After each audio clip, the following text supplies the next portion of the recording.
Oi, estamos de volta. Teve aqui uma, uma perda de conexão. Deixe-me ver.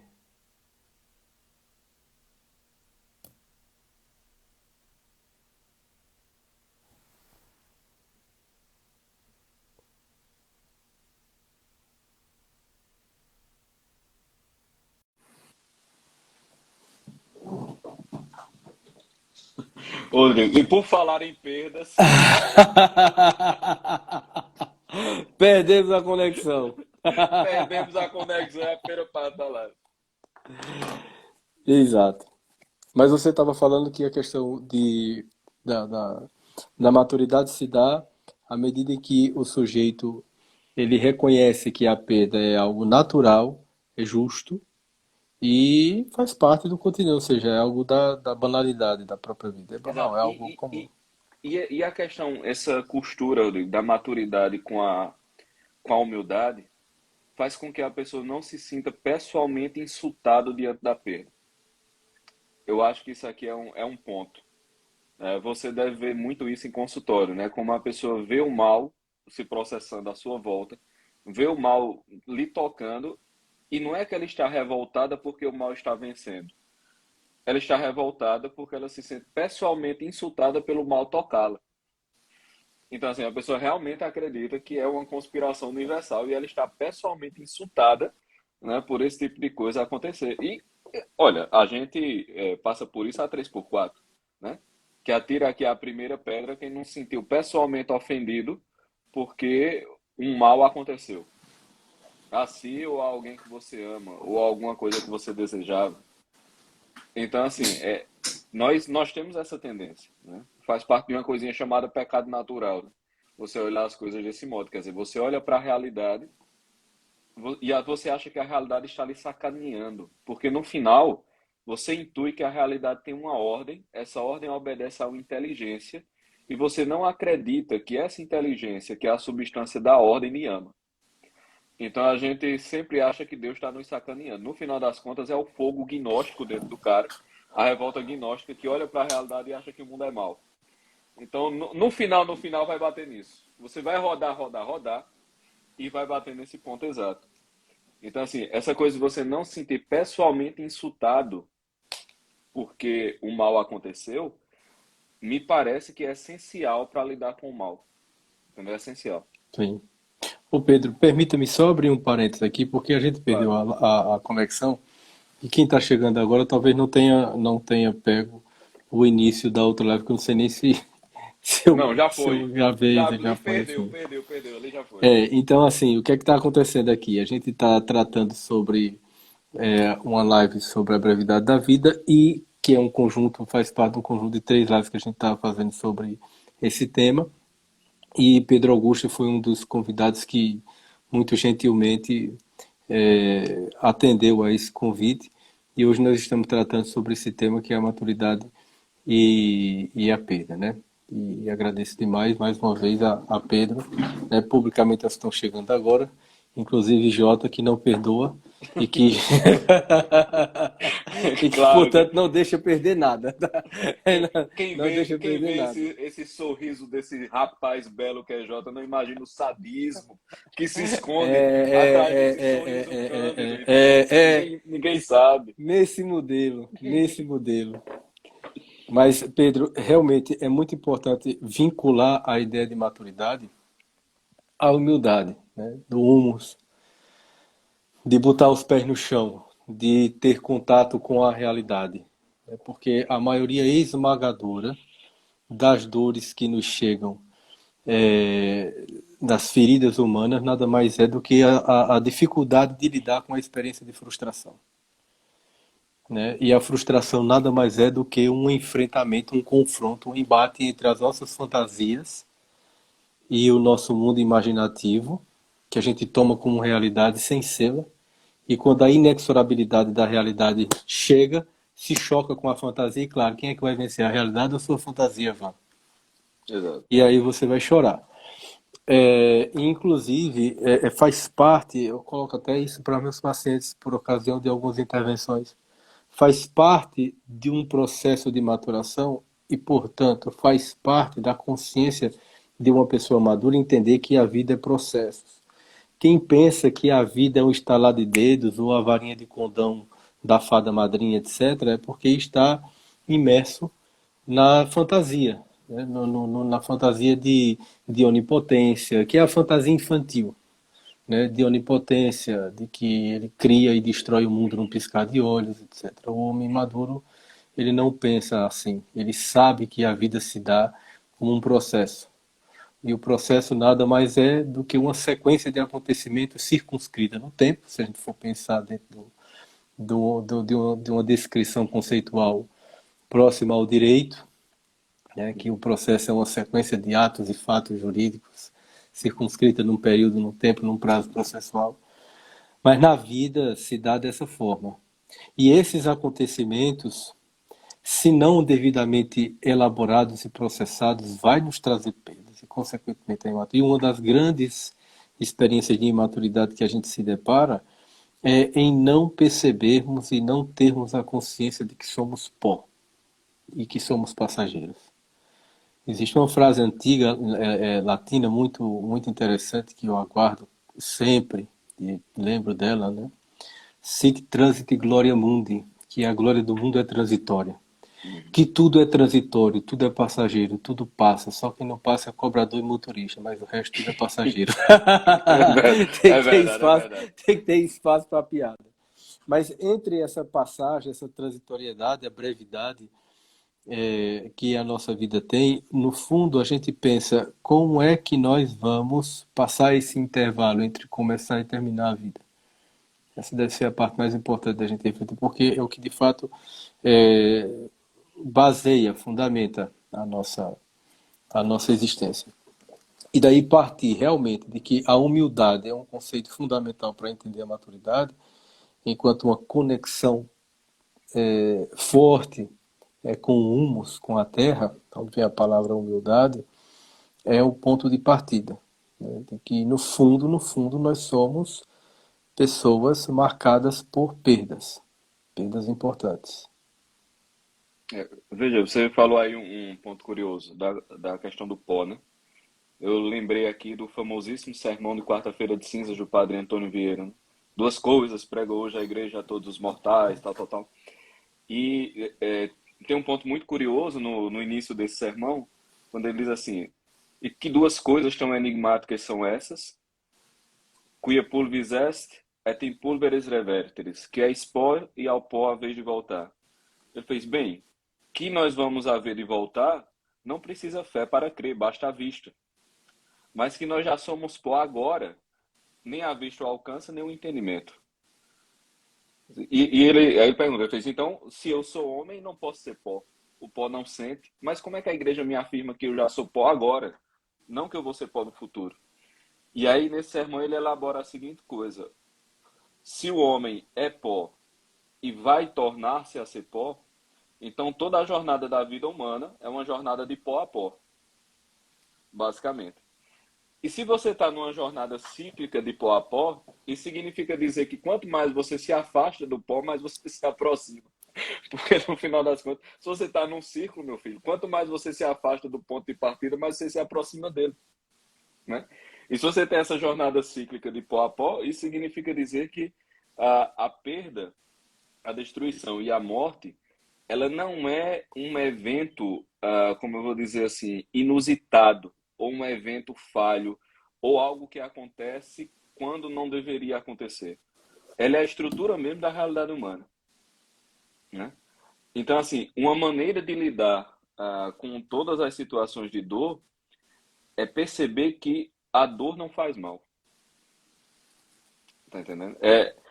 Tem até aquele poema maravilhoso de Bruno Tolentino, Ao Divino Assassino, né? Quando você conhece esse poema, André? Não, não conheço não. É maravilhoso. Ele basicamente lançando, né, os seus questionamentos como um Jó ali diante de Deus, porque uma sua amiga havia despencado num acidente e morrido. Despencado, né? E ele disse: nem os teus mártires andaram caindo nos círculos, né, nos círculos romanos, porque uma camélia dessa você permitiu que caísse assim. Tinha que ser, ela poderia ter morrido na cama, mas tinha que ser total o escândalo, santo vândalo, né? E no final ele reconhece a pequenez diante da providência e termina o poema dizendo assim: mata, Senhor, que matar não faz mal. Assim, é lindo o negócio. Mas a essência do que Bruno Tolentino está falando ali é exatamente essa, né? No final, a dor ela é incômoda e dolorida, mas ela não necessariamente é má. A dor só é má quando nós a odiamos por ela existir. Aí ela se torna um mal pessoal, mas ela em si não é um mal, tá entendendo? É, Então assim, isso é, se você pega os ensinamentos da patrística, se você pega, isso fica muito claro. Tanto é que eu até li esses dias uma coisa curiosa, que era um cara dizendo assim: se nós tomarmos a medida do que é um homem são da patrística, todos os homens são doentes. E é exatamente esse o ponto, né? é nesse modelo mesmo. Pedro, quando você toca nessa questão relativa à dor, à importância da dor, né? Inclusive também chama a atenção para a função pedagógica da dor e terapêutica. Hum. É, eu costumo sempre dizer aqui na clínica que existe dois tipos de dores: a dor pedagógica e a dor patológica. A dor patológica, aquela dor que infringe um sofrimento alucinante, destruidor, dilacerador, que decompõe a própria unidade psíquica. Essa dor é patológica. Essa dor, inclusive, ela lhe tira, ela lhe desordena. Mas existe, por outro lado, uma dor pedagógica, o sofrimento que infringe a você a realidade. Vai doer porque você está, assim, fora da compreensão da realidade, e a realidade se impõe e ela vai machucar e vai fazer doer suas fantasias. E nós temos uma fantasia de que somos eternos, no sentido humano, dessa condição, não da nossa alma, da nossa essência, mas da nossa condição física, material. A gente tem a ideia de que é eterno e de que a morte só nos sobrevirá no futuro. A gente sempre coloca a morte como algo, como um evento no futuro, nunca no presente. E por isso que ela nos pega de surpresa. Ela nos toma como se fosse uma coisa absurda, né? Sendo que é a coisa mais natural que existe, Hum.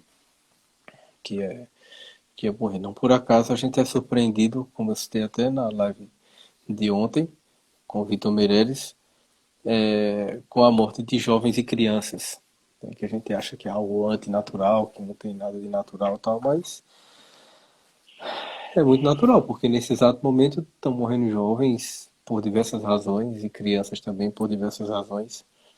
Mas só o fato da gente estar descolado dessa realidade e não estar refletindo sobre isso, que a vida acontece a vida acontece no instante e a morte também acontece no instante. É exatamente isso que nos inflige uma dor, mas não a dor patológica, mas a dor pedagógica, porque nos ensina de que a nossa vida é se dá num instante e a morte a qualquer instante também pode chegar. Isso nos dá um sentido mais profundo nas decisões do viver. A gente vai ter que pensar, de fato, aquilo que a gente está fazendo, quais as repercussões disso e se de fato a gente está respondendo à altura ao nosso chamado e ao nosso destino, a nossa vocação também, né? Então, essa dor pedagógica da qual você está se referindo também, é a dor que a gente precisa experimentar para que a gente reconheça, né, de que existe uma limitação e que essa limitação ela vai ser, à medida que vai ser reconhecida, ela também vai sendo maturada. A gente volta para o ponto da maturação, vai sendo processada, vai sendo maturada dentro dentro de nós mesmos. Então, quando é que a gente pode pensar que estaremos maduros o suficiente para abraçarmos e compreendermos uma experiência como essa, que é a experiência de finitude? Quando a gente para de reclamar. Uhum. A ausência de reclamação é a medida da maturidade e é uma aceitação prévia da morte. Se o feijão queima, se o dedo mindinho bate na quina, se está engarrafado ou se choveu e suas roupas foram molhadas no varal e você não reclama, você está se preparando para morrer bem. E quem se prepara para morrer bem, por óbvio, prepara-se para viver bem. Porque viver bem é nada mais, nada menos do que você saber aceitar o momento da morte. Então, eu acho que a reclamação, aliás, a ausência de reclamação, ela cresce numa proporção direta com a maturidade. Porque, veja, quando você para de reclamar, imediatamente, qual é o efeito psicológico disso? Você começa a passar, você deixa de encarar essas pequenas mortes da vontade como uma ofensa pessoal, como um ato de injustiça universal contra você. Então você começa a olhar isso não com aquele ar de quem foi atingido na sua honra porque o dedo bateu na quina e, meu Deus, que absurdo porque eu sofri uma dor. Você passa a olhar e fala, eita, rapaz, tá vendo? Tá doendo. Pronto. E você segue. Quer dizer, quando você começa a treinar-se a não se sentir ofendido com o mal que lhe toca, portanto, a não reclamar do mal que lhe toca, você está se preparando para enfrentar a morte sua e dos outros. Entendeu? Então, eu acho que um excelente exercício pedagógico para perder o medo de morrer é ficar de boca calada e não reclamar. Entende? Num primeiro momento, você vai fazer isso muitíssimo a contragosto. É óbvio, meu filho. Todas as coisas que exigem esforço não são feitas com prazer. Aquilo que causa cansaço e dor não pode ser feito com prazer. Ele vai ter um momento de prazer, mas você não vai fazer com prazer o tempo todo, né? Como você começou falando, acho que na primeira live que foi perdida, a questão do processo. Veja, todo o processo de aperfeiçoamento, ele implica num processo de lapidação. Porque todas as fantasias, elas são excessos, meu filho. Se as fantasias são excessos, isso significa que o aperfeiçoamento constitui em se submeter ao cinzel, entendeu? É claro, né? Nós somos como os escultores costumam dizer, né? Ah, mas você fez essa escultura tão bonita desse bloco de granito, os escultores costumam dizer, não, a escultura já estava aí, eu apenas tirei as partes que estavam excedentes, né? Nós somos mais ou menos isso. Então, essas dores pedagógicas, elas é o divino escultor lançando mão do cinzel sobre as partes sobressalentes nossas, né? Sobre as partes que estão ali sobrando. Então, todo o aperfeiçoamento, ela é uma exposição à lapidação. Não tem para onde correr, entende? Então, é óbvio que isso não vai ser prazeroso todo o tempo, é claro, né? Então, todo o processo de aperfeiçoamento, ele inclui essa coisa da resistência, essa coisa de sofrer. E isso faz parte do processo. Então, quando você se acostuma a não reclamar, você vai se sufocar naquele primeiro momento, porque, cara, é quase contra a natureza. Meu Deus do céu, eu acabei, me planejei completamente para chegar num determinado horário e um filho da mãe está fazendo um protesto, eu vou me atrasar e vou perder dinheiro e vou perder paciente e vou perder meus prazos e está muito quente aqui dentro e o cara assaltou, desde esses tipos de coisas até coisas mais graves, como um assalto, um sequestro, algo mais traumático, às vezes até a própria morte mesmo. Então, assim, você começa a não reclamar desses acontecimentos. Esses acontecimentos começam a tocar em você e você começa a enxergá-los com uma certa naturalidade. Perceba, e aqui eu quero deixar um ponto claro. Esse comportamento não implica dizer subserviência ao mal. É bom deixar isso claro. Não quer dizer apatia, letargia, passividade. Não é isso. Não estamos falando nisso. Até porque o cara só adquire força com os pés no chão, meu filho. Ninguém pisa no ar, não. Né? A única possibilidade de impulso, portanto, de elevação, é em algo sólido. Então você se impulsiona a partir de outra matéria sólida, você não se impulsiona no ar. Isso significa dizer que quanto mais enraizado na realidade, mais você tem como subir. Então, assim, você adquire força quando você passa a não reclamar. Se você adquire força, você adquire mais capacidade de mudança daquelas situações, inclusive, que estão lhe causando dor. Então, a ausência de reclamação, ela é um dínamo, ela é um movimento de força na alma, de sanidade na inteligência, porque ela faz parte de um processo de maturação em que o homem se vê pequeno o suficiente para não se incomodar com o mal que lhe toca, portanto, ele não tem medo de morrer. E quem não tem medo de morrer, vive com mais coragem. Né? Quem não tem medo de morrer, vive mais. Sim, ponto. Quem não tem medo de morrer, vive mais. Então, É, eu acho que é isso. é. Essa coisa da reclamação, do reclamar, do clamar de novo, de não parar de clamar, né, de você ficar preso na reclamação e não se abrir para uma ação concreta no sentido de realizar a vida, né, faz com que você acabe por ficar preso numa compulsão à repetição, que é a base de um processo sintomático, compulsão à repetição, que você não sai daquele ciclo que a gente chama de ciclo vicioso, né?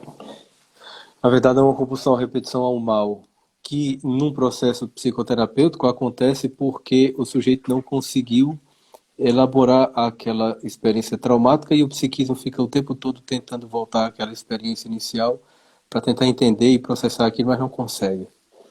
Então ele não sai daquilo, não sai daquela compulsão e não age, que é exatamente isso que você colocou, a ação enquanto uma experiência de realidade. Parar de reclamar é inexoravelmente partir para a ação e Pois agir é. no sentido de transformar a vida, e aí entra a questão do trabalho, que vai exigir de você e, portanto, vai lhe desgastar. Isso é, vai ser enfadonho, muitas vezes não vai lhe trazer satisfação, você vai fazer de modo insatisfeito, mas vai fazer e em fazendo você vai se lapidando, como você mesmo colocou, utilizando-se de um cinzel e de um malho, ou seja, tem Uhum. que, tem que É. bater ali para poder dilapidar aqueles excessos, né?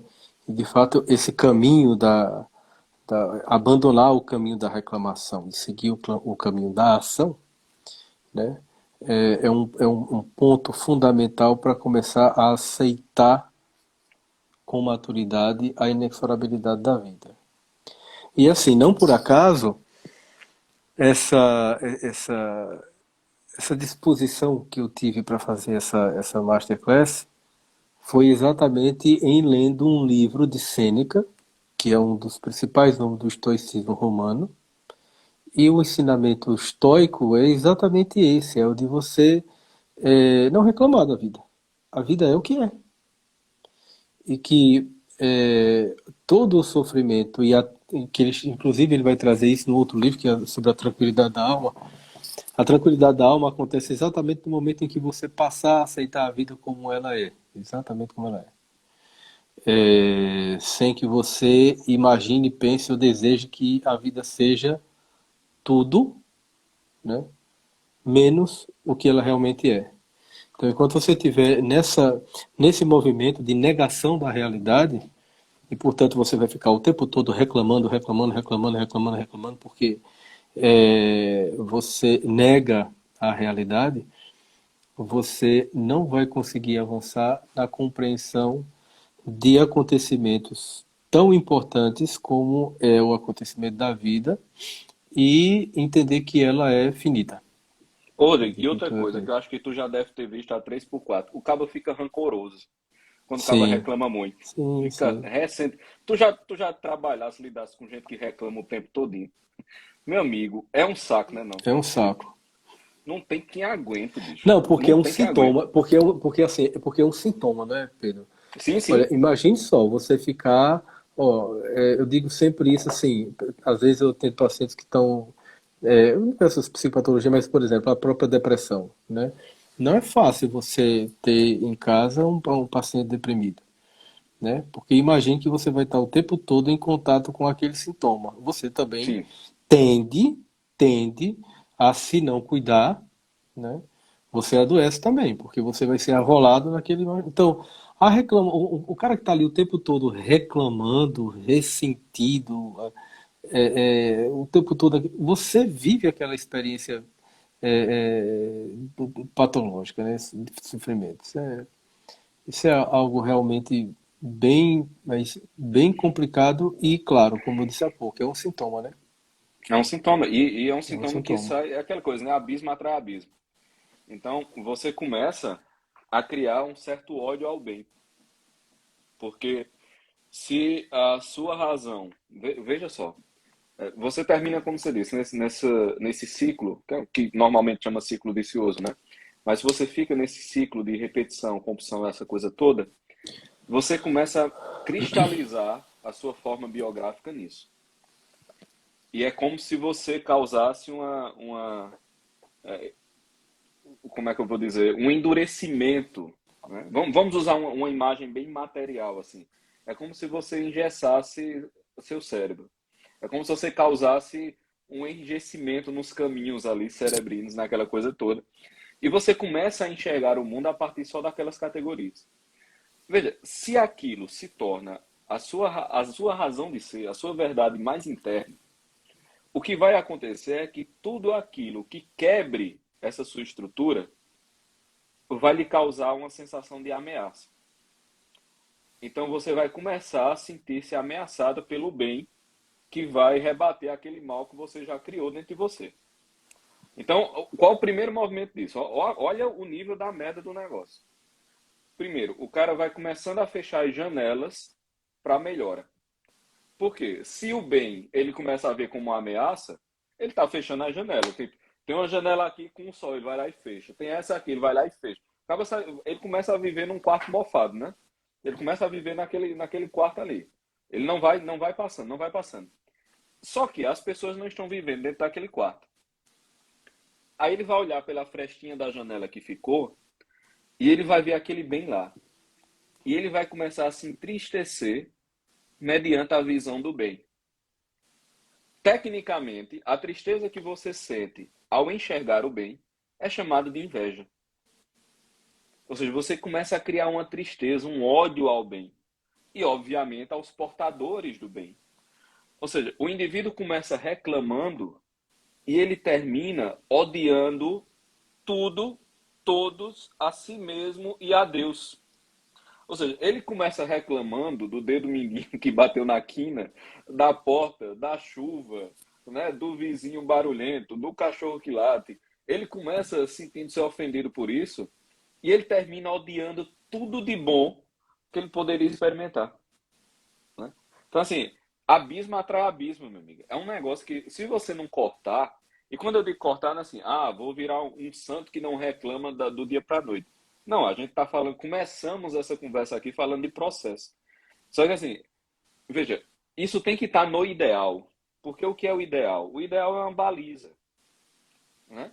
Então, o ideal ele está ali e ele serve para você medir a distância de onde você está para o lugar de onde você deveria estar. O problema é que as pessoas não têm o ato de parar de reclamar como um ideal sério. É. O Pedro, deixa eu abrir só um parêntese Por que favor. eu acho pertinente nessa sua colocação aí, que é o seguinte: existem dois conceitos na psicanálise que, inclusive, eu aprendi muito bem com o meu saudoso professor Zeferino Rocha, quando ele falava sobre a diferença do eu ideal e do ideal de eu. De que o eu ideal ele é um tormento, porque ele cria uma fantasia, né, de uma situação ideal na qual você nunca vai alcançar e você fica se impondo aquilo o tempo todo e você começa a desenvolver não só uma estrutura psicopatológica, como por exemplo são o próprio toque, a obsessão mesmo, o quadro obsessivo, né? como também você fica esmagado em culpa, porque você nunca vai alcançar aquilo ali. Você fica Sim, sendo esmagado em culpa. É diferente do conceito de ideal de eu. Porque o ideal de eu é como você está colocando. Você tem um ideal, você tem uma referência, e esse ideal de eu são seus projetos, as suas projeções, aquilo que você projeta, aquilo que quer alcançar, e que você utiliza-se como essa referência boa, né, que está ali no campo da ideia e de uma ideia saudável, que ela não lhe esmaga, não lhe sufoca, não lhe lança no oceano de culpa por nunca alcançar aquilo ali. E você vai de passo a passo, processualmente, de modo gradual e contínuo, ou seja, o princípio da contiguidade, da continuidade, da gradatividade, alcançando avanços. Isso é amadurecer. sim, Se você perde de vista isso, você vai ter severas perdas psíquicas e emocionais. Porque você vai entrar ou numa ausência, né, de referência nesse contexto ideal de crescimento, ou então você vai criar um eu ideal que vai estar o tempo todo como um fantasma, um phantos, ou seja, uma fantasia lhe atormentando e lhe culpando por você não ser aquela pessoa tal, imposta e tal. Pô, isso é um inferno. Isso um vai ser um inferno inferno na mesmo. sua cabeça. Entendeu? Vai ser um inferno. E claro, não só porque isso vai inclusive desenvolver em você um quadro psicopatológico. Então, a vida é isso. Acabou. Encara a vida como ela é, pô. Né? E entende, porque a ideia exatamente dessa masterclass que eu estou disponibilizando é exatamente para aprender a lidar com isso. Cara, para aprender a lidar com perdas, com a morte, com a finitude das coisas, é entender que tudo é transitório, que você precisa se posicionar tendo consciência disso. Todo ato que você fizer no presente, em vida, é em vista de quê? De que, primeiro, você tem esse momento presente como uma valiosíssima oportunidade, porque é a sua vida ali sendo possível ser realizada. Você tem condições naquele momento de reparar coisas do passado, de se preparar para o futuro, que é a essência de um processo psicoterapêutico. De reparar processos anteriores, e preparar o indivíduo, preparar ele para que ele enfrente a vida e os processos posteriores, e de modo muito espontâneo, de modo muito. Tanto é que, da mesma forma que você passa por um processo de adoecimento psíquico e não se dá conta, de repente você só se dá conta quando você está prostrado ou quando alguém chega para você, dá um chacoalho você, pô, é mesmo, tal. Quando consegue, porque você disse uma coisa importante aí quando estava fazendo a analogia da pessoa que está ali presa naquele quarto mofado, escuro, cheio de ressentimento, de ódio ao bem, ao justo, ao belo, ali todo preso, a coisa da inveja, como você colocou, dos vícios como um todo. Você está num contexto profundamente psicopatológico, olhando pela fresta, com ressentimento e inveja. Mas se alguém, presta atenção, se alguém abrir aquela porta e dizer, não, fulano, vem pra cá, não, não vou, isso não serve pra mim, não sei o que, tal, tal, tal, tal, tal, que é o que acontece muitas vezes quando você tem uma pessoa de sua família que está adoecida psicologicamente e você vai dizer, não, vamos a um psicólogo, vamos a um psiquiatra, vamos procurar um profissional, alguém que possa ajudar. Não, eu não quero, isso não é para mim, eu tô bem, eu tô ótimo. Vocês é que aí, entendeu? Alguém que está nesse nível, claro, nitidamente, a gente mais uma vez, trata-se de quê? De um sintoma, isso é um Uhum. sintoma, né?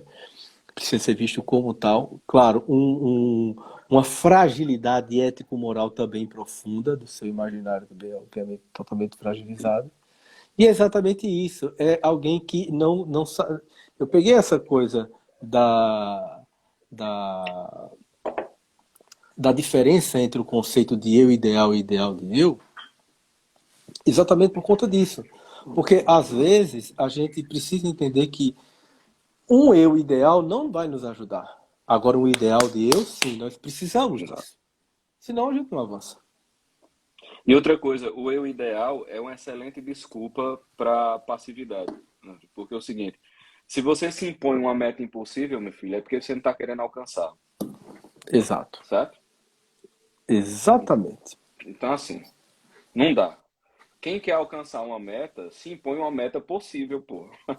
Assim, é óbvio, né? Não tem como. Você pode, veja, você pode ter uma meta até elevada, que você coloca o risco daquilo acontecer ou não, não importa, mas você vai, porque ninguém é obrigado à vitória, o cara é obrigado ao combate, né? Mas se você coloca uma meta que até o combate é irrelevante para alcançar, aí, meu amigo, aí lascou-se. Aí você não tem o que fazer mais, né? E assim, boa parte, Rodrigo, eu digo nossas, porque é aquele negócio, quando você está falando de doido, você tem sempre que se incluir, né? Não dá, não dá, Freud era quem dizia isso, né? Freud dizia que todo mundo é neurótico. E o neurótico é todo neurótico.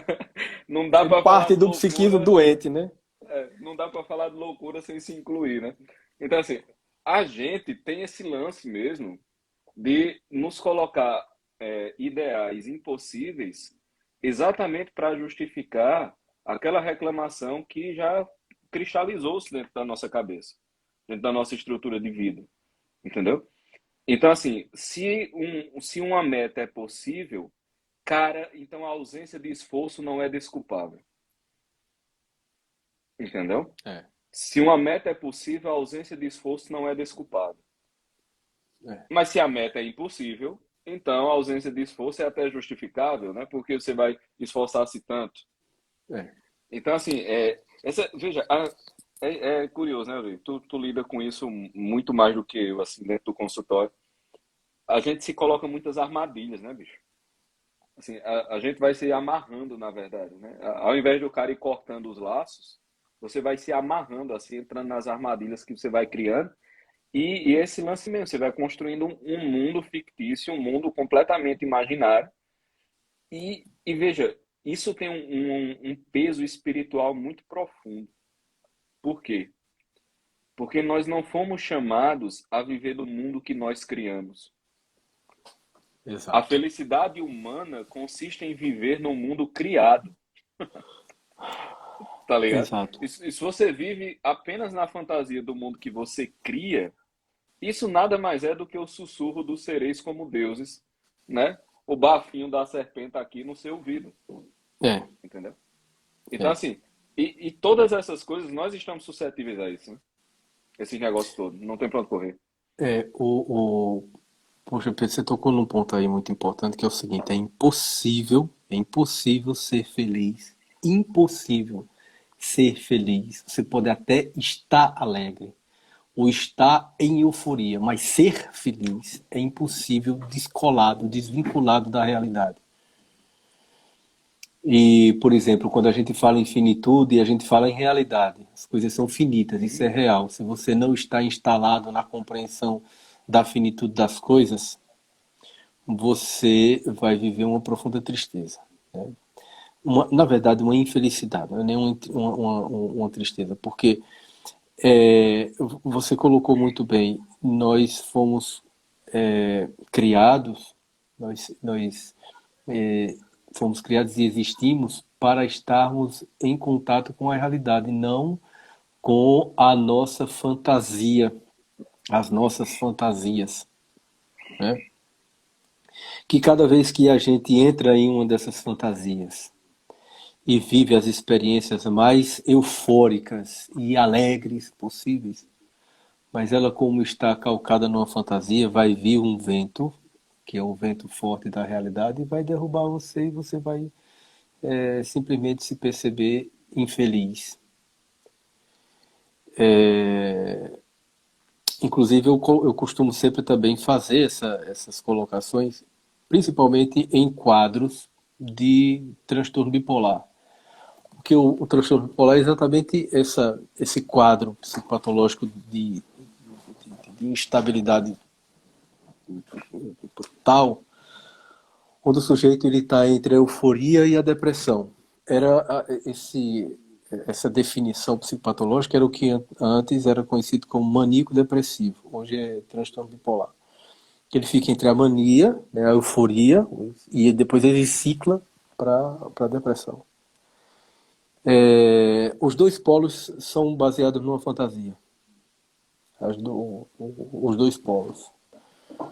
Tanto é que por isso que tão rapidamente ele passa para outro, passa para outro. Até que ele faça uso de um estabilizador de humor e trabalhe isso em psicoterapia e consiga avançar. Mas o sujeito que se descola da realidade, ele jamais poderá ser feliz. Jamais. E nós tendemos à felicidade. Porque da mesma forma que a inteligência humana tende ao bem, a alma humana e a inteligência humana tendem ao bem, o viver humano, a experiência profunda humana baseada na realidade tende à felicidade. Era isso que aí volto mais uma vez ao que os estoicos colocavam. Né? Era isso que os estoicos colocavam. Por exemplo, bota os pés no chão, bota os pés na realidade. E outra coisa, e tome a realidade, como você colocou, né? Como uma base sólida para você se impulsionar a partir dela. Quer dizer, a vida te dá um limão, ao invés de você reclamar que está azedo, que aquilo ali não presta, transforma aquele limão numa limonada. É batido, a gente brinca com essas coisas, e tal, mas isso é a essência de que quando você começa a aprender, né, não é aprender só, mas a aprender, a integrar dentro da sua experiência psíquica, a, e a maturar a realidade, né, e compreender a transitoriedade da vida, você vai ter, e como você muito bem colocou, né, parar de reclamar, parar de reclamar e agir e realizar aquilo que você está disposto a realizar enquanto vocação, enquanto chamado, você vai ver que tudo na vida, incluindo inclusive a sua passagem, a passagem das pessoas que estão ao seu redor, vai te trazer não só um ensinamento, mas também um profundo reconhecimento e integração sua com a realidade. Não tem, não tem Rodrigo, outra. uma coisa, você falando aí, eu acho que uma chave boa de leitura é o cara botar na cabeça o seguinte, até como prática terapêutica mesmo. A realidade não é inimiga. Exato. Não importa quão má ela pareça, não importa quão difícil, quão desgostosa, não importa. Você sempre botar na cabeça assim, a realidade não é a inimiga. Porque, veja, quando você diz a realidade não é inimigo, o que você está dizendo no final, assim, Deus não é o inimigo. É isso que você está dizendo, entendeu? A realidade não é a inimiga. Ponto. Ponto. Então, quando você começa a perceber isso, você começa a perceber que certos níveis de felicidade, eles são completamente independentes da aparência de mal que está ao redor.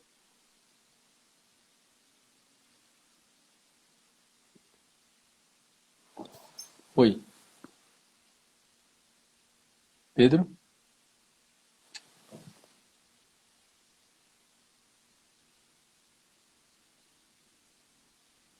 Oi, Pedro?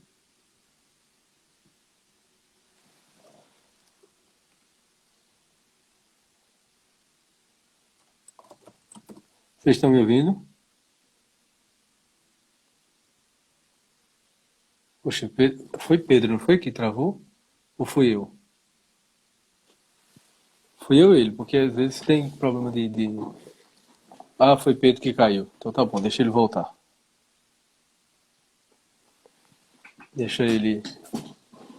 Espero. Pô. Rapaz, é bom ouvir Pedro, né? É massa. Deixa, deixa ele voltar. Mas é isso, pessoal. Tá sendo muito importante. Eu sabia que o nível de uma live com o Pedro para tratar sobre esse ponto, olha aí de volta, seria muito promissor mesmo. Vamos lá. Obrigado, Aline. Você me deu esse feedback aí. Pronto, Pedro. Voltei, Caixô. Voltaste. Sim, continue. Não, mas é isso, é perceber isso, né? E outra coisa, Rodrigo, que eu acho também importante, voltando aqui à coisa da poesia, e lembrando novamente Bruno Tolentino. né? Uhum. Aquele poema maravilhoso dele, Em Frontispício, que é baseado numa passagem da Escritura, acho que de Joel, que diz assim: o Senhor prometeu nos compensar os anos que o gafanhoto devorou, né? Ele diz assim: prometera, acho que é isso, nos prometeu o Senhor compensar os anos que a multidão dos gafanhotos devorara. Meu coração, mas a promessa era tão rara, que achei mais natural vê-lo mudar de planos, que afinal ocupasse de assuntos tão mundanos. Assombra-me, portanto, ver uma luz tão clara fecundar-me as cantigas, coração repara, como crescem espigas entre escombros humanos. Naturalmente, quem sou eu para que Deus cumprisse em minha vida promessa tão perfeita? No entanto, ele limpando, arando os olhos meus, fazendo-me ver que no trigal em que se deita a luz dourada e musical, se algo se perdeu foi como o grão entre a seara e a colheita. Veja, se algo se perdeu foi como o grão entre a seara e a colheita, então nada se perdeu, meu filho. Nada se perdeu. A perda foi transitória. Então, assim, todas as perdas que a gente sofre são as perdas como o grão que se perde na terra entre a seara e a colheita, Exato. entendeu? É, essa limpeza do negócio, né, que ele faz arando, né, limpando os olhos meus, fazendo-me ver que se algo se perdeu foi como um grão entre a seara e a colheita. Ou seja, o que a gente tende a imaginar é que quando o grão, que aqui é uma imagem de todas as coisas que nós perdemos, né, quando o grão ele é sepultado, a gente tem a ideia que ele foi destruído. Não, meu filho, nada se perde. As coisas que se perdem como o grão se perde entre a seara e a colheita. Entendeu? Então, assim, entre a semeadura e a colheita, realmente o grão desaparece. Mas perceba, ele desaparece da nossa vista. Isso é muito importante. Da nossa vista. Acontece que a nossa vista, meu querido, não é a métrica da realidade do mundo. Exatamente. Exatamente. Não é, você quer medir o mundo todo pelo que ele cabe dentro do seu ângulo de olhar. Cara, não rola, né, bicho? Não rola. Aí a gente vai voltar, Pedro, ao início da live, quando você trouxe a importância de vincular o conceito de maturidade ao conceito de humildade, o de reconhecer o limite, no sentido de que nós não podemos abarcar, circunscrever apenas a nossa capacidade escópica do mundo, toda a realidade. Não tem como. Não dá. E se sair do nosso campo de percepção, nosso campo sensorial e de percepção, a gente acha que não existe e acha que se perdeu. E esse talvez seja um dos grandes, das grandes dores e dos grandes, até medo, né? A gente iria entrar no outro conceito importante, que Uhum. seria o conceito de medo, de que quando uma pessoa, um ente querido, ele morre, como se você o tivesse perdido, né? E ah, será que essa perda ela é real? Será que realmente você perdeu aquela pessoa? No mínimo, ela permanece viva dentro de você. No mínimo, por exemplo assim, no mínimo, ou seja, Quer dizer, do minemicamente ela ponto, está do muito ponto de vista. vista mais natural e mais baixo, Mais né? assim, Mais mais assim, ralo, é mais isso. ralo, mais material, né? É isso. Agora, imagina pensar do ponto de vista transcendental. Já parou para pensar que ela está mais viva do que você? Exatamente. Exatamente, exatamente. Entendeu? E como você colocou, essas perdas, na verdade, não são nada em comparação à colheita, a semeadura e a colheita. Então, o que você está semeando e o que você está colhendo é muitíssimo mais importante do que aquilo que você está perdendo. Exato. Desculpa, Rodrigo, ficar voltando a Bruno, mas é porque eu só estou lembrando das coisas, né? Tem uma frase dele maravilhosa, que é também de um poema, que ele diz assim, que onde o teu degredo, onde o teu deserto vão morrer, mas vão morrer muito perto da ressurreição. Tipo, vai morrer, mas vai morrer bem pertinho da Bem ressurreição, pertinho, né? bem pertinho. É, veja, essa imagem é muito forte para a gente, sabe? Porque a morte e a ressurreição são duas coisas que estão completamente fora do nosso poder. Uhum. E exatamente pela falta de humildade, aquilo que está fora do nosso poder nos assusta, né? Só que eu até escrevi sobre isso hoje mais cedo, Rodrigo, que é o seguinte: a sanidade do homem está em abraçar o mistério, não em temê-lo, entende? Porque quando a gente tem o desejo de racionalizar todas as coisas, isso é o mais irracional dos desejos, meu filho. Porque quando a gente está falando em racionalizar tudo, a gente está falando em reduzir a realidade às categorias que nós aplicamos a ela. Cara, se tem uma coisa mais estúpida do que isso, me apresente, porque eu não conheço nada, embora eu pratique bastante esse tipo de coisa, mas eu não conheço nada mais estúpido do que isso. Então, assim, É. a coisa mais irracional que existe é você tentar racionalizar a estrutura da realidade para ela caber dentro dessas categorias. Então, como é que o homem limpa a sua consciência? Como é que ele alcança a sanidade? Quando ele se rende ao mistério. Veja, todos os acontecimentos da vida, eles são cobertos por uma névoa de mistério. A única coisa que faz essa névoa dissipar-se é a humildade. Essa névoa de mistério, ela é repelente à soberba. Ela é repelente à arrogância. Então, assim, ela vira um muro. Você bate na névoa e volta. A humildade, não. Você consegue penetrá-la, né? Ela se abre à humildade. Então, quando você se abre ao mistério, quando você se abre a isso, cara, assim, você estava vendo só aqui, agora você está vendo um mundo na sua frente, né? Você saiu da caverna. Eita, tem figuras em 3D no mundo, né? Pronto, é mais ou menos isso que acontece, né? É.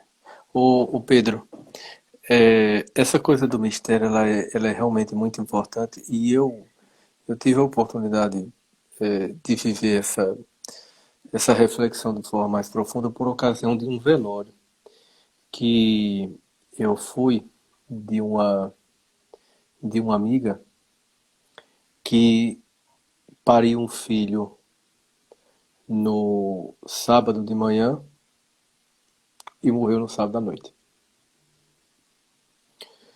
E a gente, obviamente, acompanhou aquela gravidez toda, era algo muito próximo nosso, etc. E ficou todo mundo em choque, né? Aquela situação. Muito comovente, tudo que aconteceu. E vamos imaginar como era que estava aquela atmosfera daquele velório. Foi quando o padre foi fazer a celebração do corpo presente, né?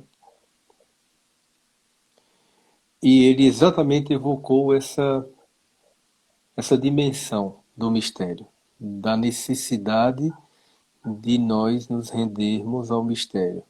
Porque eu lembro que ele até disse assim: todos nós aqui estamos com todas as perguntas egoístas do mundo, mas nenhum de nós sabemos o que de fato Deus determina para a vida de ninguém. E aquilo que é próprio do mistério. E aquilo ali foi como uma bomba, né? E eu lembro que eu passei alguns bons minutos pensando sobre isso. Porque há pouco tempo tinha nascido minha filha, fazia um mês e pouco que minha filha tinha nascido também. Estava com minha esposa em casa. E a primeira coisa que vem à nossa mente é projetar-se, né, Uhum. naquela situação. Poxa, nessa condição humana não há nenhuma diferença, poderia ser qualquer um aqui, inclusive eu. E mais uma vez você se impacta com aquela situação. Então, assim, é, foi foi um momento em que de fato foi importante pensar primeiro aquela fala do padre em chamar a atenção para que nós refletíssemos sobre o mistério e refletir sobre o mistério é exatamente re, recolocarmos-nos na condição mais humilde e pé no chão e vinculado à realidade possível. Porque é isso, né? É isso.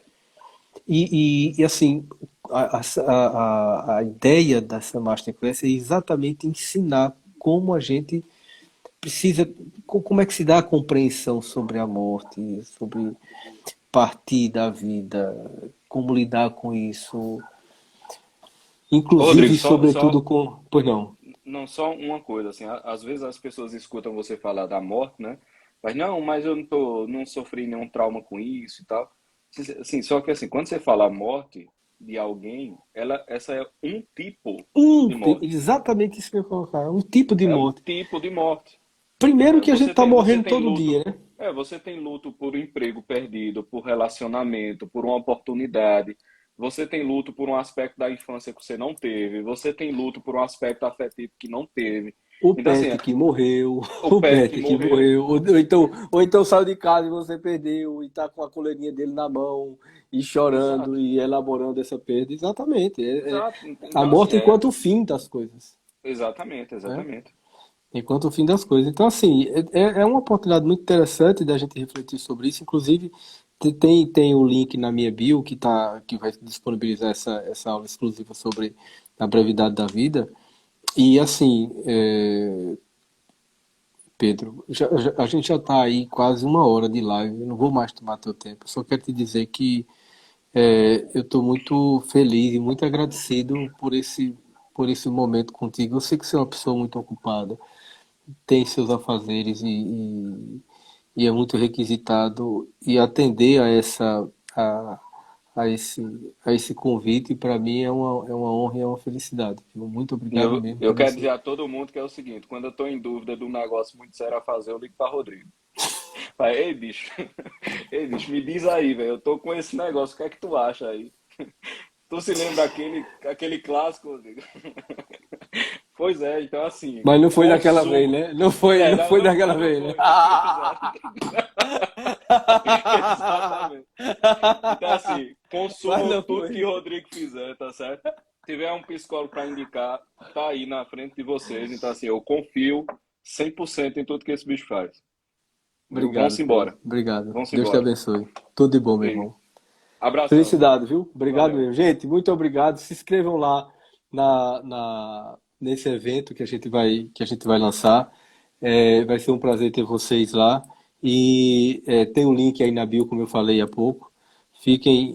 Fiquem todos, sintam-se todos convidados a participar lá conosco. Pedro, Deus te abençoe. Tudo de bom, meu irmão. Valeu, cara. Abração. Obrigado, Tchau. pessoal. Tchau, tchau.